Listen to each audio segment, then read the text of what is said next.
It's the wild, wild Willis. Bazoo.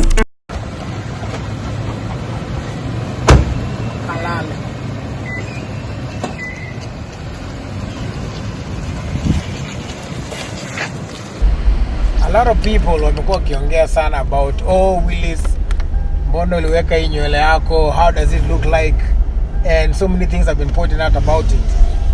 And I thought that it's cool to talk about what it is, and which is it's actually brings me to what I call again a teachable moment, where it is a Bazoo moment. Let me tell you what, let me begin and preface it by saying, just like the song says by South to Soul, do what makes you happy. So many people would think and start saying that, it is maybe because I have skipped a stage. They have said so many things, and I want to try to break them down as we go on. The first thing they said was that, Okano Mama, which is funny when you laugh at it, right? But it's not, because how come whenever something seems to be disgusting or not the way it's supposed to be, immediately watu wana assume, wanasema Okano Mama. So you don't respect women, you don't respect children, you don't have women, you don't have sisters, you don't have mothers, you don't have all these things. Why would you immediately, kuna kitu mbaya, you immediately say hiyo ni umama? And even when it comes to our hair, back in the day, all the way back in the colonial times, there were so many people who, pre-colonial times, Africans generally had dreadlocks. And somebody should not judge you based on what your hair looks like, and I'm not trying to downplay appearances, but if you know what it is you do, or whatever it is that you work, unafaa kuwa tu sawa. So the reason why I really put dreads actually is because Nikitu, I've always wanted to do, if 2020 has taught us anything, is that we should do whatever makes us happy, because basically anything can end at any time. So that's why I decided to put the dreadlocks, for me, to make me happy. That's why it's a Rasta thing from way before. But basically what I also just wanted to say is that whenever you decide to do something, you have to understand the reason why you're doing it. You're not just putting dreadlocks because now Willis America dreadlocks. If it is something you really wanted to do, like in my case, then you go ahead and put the dreadlocks. Other people have said that, divinity, you ni mashetani, you are now moving away from God. I would like to argue it out. It's just that I don't have enough time in this particular video. But just even in the base of it, Numbers 6:5, go and read it.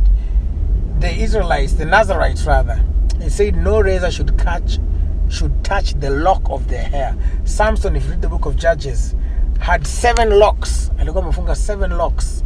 If you read Daniel, James, John the Baptist, they describe his hair as locks. So which Bible are you reading? Why are you selective when it comes to that?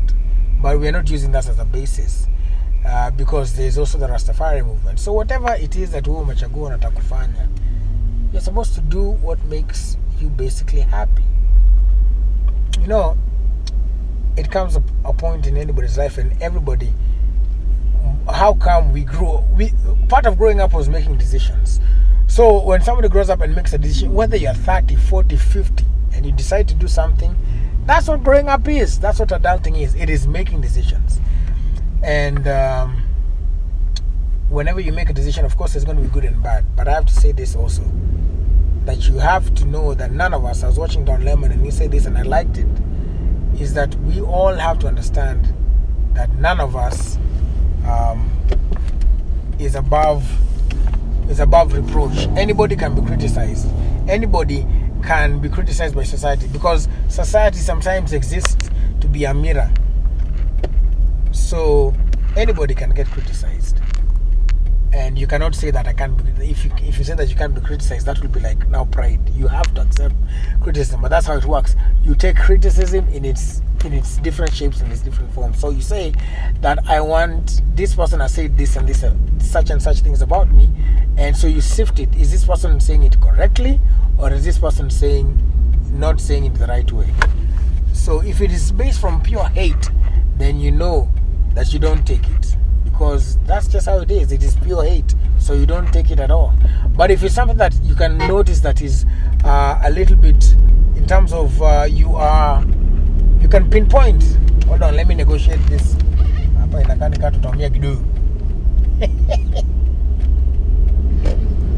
Yes, if you can pinpoint it and get to a point where you know that enyewe hapa hivi wamesema nimeanza kuwa na kiburi, na ukweli umeanza kuwa na kiburi, then you change. But because if you don't accept criticism, you will not grow. But there comes a point in your life where you understand that it starts with you, and it starts with making yourself happy, and that is what is important. Life is too short to be struggling and trying to think about other things when you know you're supposed to be making yourself happy. So life is too important for you to be living in a way that, you know, you're not doing things because you're worried about what society will think about you. Yes, society has a sort of moral compass, but it is not the end game. You have to live your life, yes, understanding that society will always have an opinion, but society not allowing you to be in a cage, because many people are living life in cages, and they may be gold cages, but you're in a cage and you don't even know it. So I encourage you today to do what makes you happy, to face criticism with a bold face, to accept the ones. Look, treat criticism like chewing, like sugar cane. You chew the sweet parts, and the parts that you don't agree with, you let go of. You know? And that's how you continue to survive, and that's what being a Bazoo is. And I'm going to be, talking to many more people about, what their Bazoo moment is, because everybody has gone through so much in life that they get to a point where they realize, by the way, it's a wrap.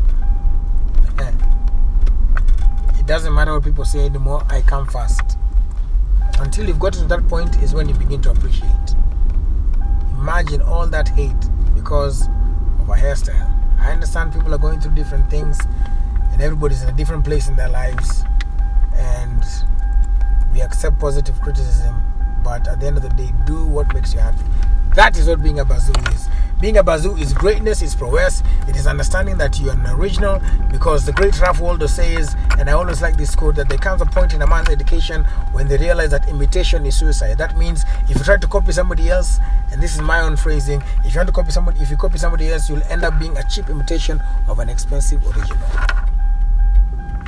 So be yourself, be a Bazoo, and enjoy life, because that's what it's all about. That was today's Bazoo moment, and I hope you enjoyed it, man, because I was just trying to open my heart, rough cut off the top of my head. Be yourself, because there are things inside you that make you who you are.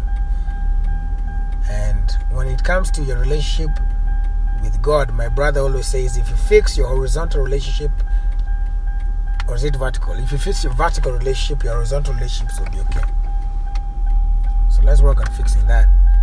I know that everybody has a different walk with God. God does not manifest himself the same way to all people. So you need to learn how to appreciate everybody at their different stages they are in their walk with God. Yeah? I hope that was an education. That's all I got to say for now. So the soul said, do what makes you happy. So, kwa tu wewe bwana. Hii life ni hivyo. It is for the living. To be a Bazoo is to be. So just be me. And if you don't like it,